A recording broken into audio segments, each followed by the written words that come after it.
ኢትዮጵያ ከጎረቤት ሀገራት ጋር ተዋዳ ከዓለም ጋርም ተጋምዳ ትኖር ዘንድ ውጤታማ የዲፕሎማሲ መንገዶችን አካሂዳለች። በተለይም በባለብዙ ወገንና የሁለትዮሽ ግንኙነት መስክ አስደማሚ ድሎችን እንድትጎናጸፍ አድርጓታል። በዚህ ተግባሯም የስበት ማዕከል መሆን ችላለች። ምክንያቱም ደግሞ በዲፕሎማሲው መስክ ኢትዮጵያ የአፍሪካ መግቢያ በር ናት። ኢትዮጵያ የአፍሪካ የዲፕሎማሲ ማዕከል ናት። ይሄ ሁልጊዜ እንድትመረጥ ያደርጋል። ያም ብቻ ማዕከል ብቻ ሳይሆን የአፍሪካ መግቢያ በር ናት። በዲፕሎማሲ ቋንቋ በጂኦግራፊ ሳይሆን በዲፕሎማሲ ቋንቋ ወደ አፍሪካ ለመሄድ አፍሪካውያንን ለማሳመን አፍሪካውያን ብቻ ሳይሆን አፍሪካውያንን ካሪቢያንም ብላክ የሚባሉት ከብላክ ጥቁር ህዝቦች ስሜት ያላቸው ሀገራትንም ጭምር እና ሰፋ ስናደርግ የሶስተኛ ዓለም ሀገራት የምንላቸው በተለይ ደሃ ሀገራትን ለማሳመን ኢትዮጵያ በር ናት። ምክንያቱም በዲፕሎማሲ ዓለም ራስን በራስ መንገድ እንቀሳቀሳሉ ብላ የምትንቀሳቀስ ሀገር ስለሆነ በዛ ልክም ስለሚያውቁት አሜሪካውያን ወደ አፍሪካ በደንብ ገፋ አድርጎ ለማለት ሲፈልጉ በኢትዮጵያ በኩል ነው የሚመጡት። ቻይና ኢትዮጵያ የአፍሪካ በር ነው ብላ ነው የምታስበው። ጣሊያንም ያ ነው። ስለዚህ ያ አንዱ ትልቁ መሰረት ነው። አገራትም አሁን በጣም ብዙ ጊዜ አሁን ኢትዮጵያን መሪዎች ተመራጭ የሚያደርጋት ከዚህ ከውጭ ፖሊሲዋ ተነስቶ ነው ማለት ነው እና ኢትዮጵያን ሲይዙ አፍሪካን እንደሚይዙ ይረዳሉ። በኢትዮጵያ በኩል ወደ አፍሪካ መግባት ይረዳሉ። ኢትዮጵያ እንደ ጌትዌይ ጭምር ነው የሚያዩትና ኢትዮጵያን የያዘ የአፍሪካን ህብረትን ይይዛል። ኢትዮጵያን የያዘ የጥቁር ህዝብን ይይዛል። ኢትዮጵያን የያዘ ዋናው የፓን አፍሪካኒዝምን አቀንቃኝ ስለሆነኛ ፋና ወጊ አውራሪ ዋና ፊት አውራሪ ስለሆነን ኢትዮጵያን የያዘ ይሄንን ህዝብ ይይዛል የሚል እንትን ያላቸው እነሱ። የኢትዮጵያ የውጭ ጉዳይ ፖሊሲ የሀገር ሉዓላዊነትና አንድነትን በማስከበር የኢትዮጵያን ልማትን ከማፋጠን እንዲሁም ዲሞክራሲያዊ ስርዓትን ከመገንባት አንጻር በርካታ ስኬቶች እንዲመዘገቡ ያስቻለ ነው።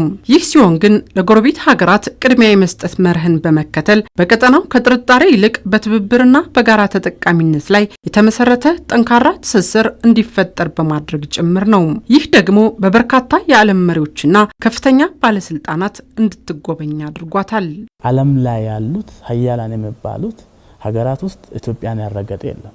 የአሜሪካ 2-3 ጊዜ መጥቷል። የቻይና ውጭ ጉዳይ ሚኒስትር እዚህ ነበር ዘመን፣ የሳውዲ አረቢያን፣ የዩናይትድ አረብ ኤሚሬት ተደጋጋሚ፣ የቱርክን፣ የህንድ ፕሬዝዳንት እዚህ ነበር፣ የሲንጋፖር፣ የማሌዥያ ባለፉት 3 ወራት ውስጥ ብቻ ዓለም ላይ የሚታዩ ለፊት የሚታዩት ሀያላን የሚባሉትና ኢመርጂንግ የምንላቸው ኢኮኖሚ ፓወሮች እዚህ አዲስ አበባ ነው ነበር። ትላልቅ ሀገራት እንደነ ህንድ እንደነ ተርክ፣ ቻይና እነዚህ የምንላቸው መሪዎች ወደ ሆኖ ሀገር የሚሄዱት ከዛ ሀገር ከብሔራዊ ጥቅማቸው ጋር ቀጥተኛ ግንኙነት አለ፣ ስትራቴጂክ ኢንተረስት ሲኖራቸው ነው። የውጭ ጉዳይ ፖሊሲያችንን ስታይ የኛ ሀገር አንደኛ የውጭ ጉዳይ ፖሊሲ ለጎረቤት ሀገር ትኩረት የሚሰጥ ነው። አንድ ለባለብዙ ወገን ጉዳዮች በጣም ትኩረት የሚሰጥ ነው። በቅርብ ጊዜ ራሱ የኢንዶኔዥያ ቀላል ሀገር አይደለችም። በጣም ትልቅ ሀገር ነች።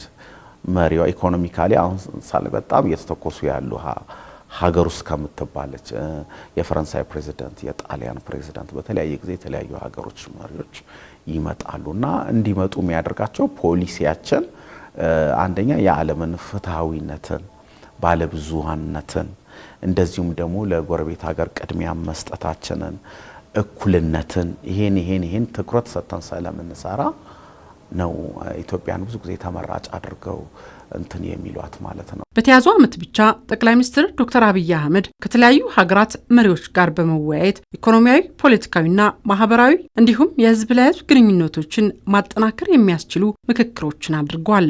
ይህ እንዲሆን ደግሞ ኢትዮጵያ የምትከተለው ገቢር ነበብ ፖሊሲ ከፍተኛ አስተዋጽኦ አበርክቷል። ጠቅላይ ሚኒስትር አብይ አህመድ ካቻቸው ጋር ከብዙ ሀገራት መሪዎች ጋር የጎንዮሽ ዲፕሎማሲ ወይም ደግሞ የንግግሮችን ያደረጉባቸው ሁኔታዎች አሉ። ከመጡት መሪዎች ጋር የመገናኘት እድል ፈጥሯል። ኢትዮጵያን ከጎበኙ ሀገራት መካከልም ለአብነት የጣሊያኗ ጠቅላይ ሚኒስትር ጆርጂያ ሜሎኒና የቱርኩ ፕሬዝዳንት ሬሲፕ ጣሂር ኤርዶጋን ይገኙበታል። ይህ የሁለቱ ሀገራት ወደ ኢትዮጵያ መምጣትም ትልቅ ፋይዳ ያለው ነው። ጣሊያንና ኢትዮጵያ ጋር አሁን ያለው ግንኙነትም በጣም ወሳኝ ነው። ሁለቱ ጠቅላይ ሚኒስትሮች በጣም ዳይናሚክ ናቸው። ፕራግማቲክ የሚባለው ፎሬን ፖሊሲ የሚከተል ሪጂድ የሆኑ ፕሪንሲፕል ላይ የተንጠለጠለ ሳይሆን ሀገራዊ ብሔራዊ ጥቅምን መሰረት ያደረገ ግን ከየትኛው ሀገር ጋር በወዳጅነት መስራት የሚል ፖሊሲ ያለውና የጣሊያን ጠቅላይ ሚኒስትርም በጣም ዳይናሚክ የሚባሉ ከአውሮፓ በጣም ወጣ ብሎ የአፍሪካ ሀገራት ጋር በሲሪየስ የሚያወሩት የአፍሪካ ህብረት ላይም ያወሩት እርዳታ እኩልነትን አይገልጽም።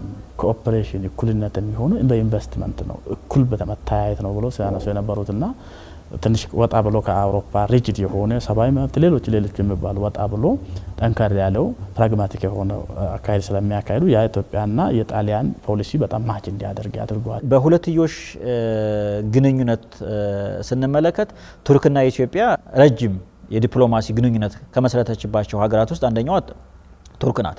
ምናልባትም ወደ 100 ዓመት አካባቢ የሚጠጋ ማለት ነው። ቀላል የሚባል አይደለም። ስለዚህ ትስስሩ በፊትም የነበሩ ትስስሮች አሉ።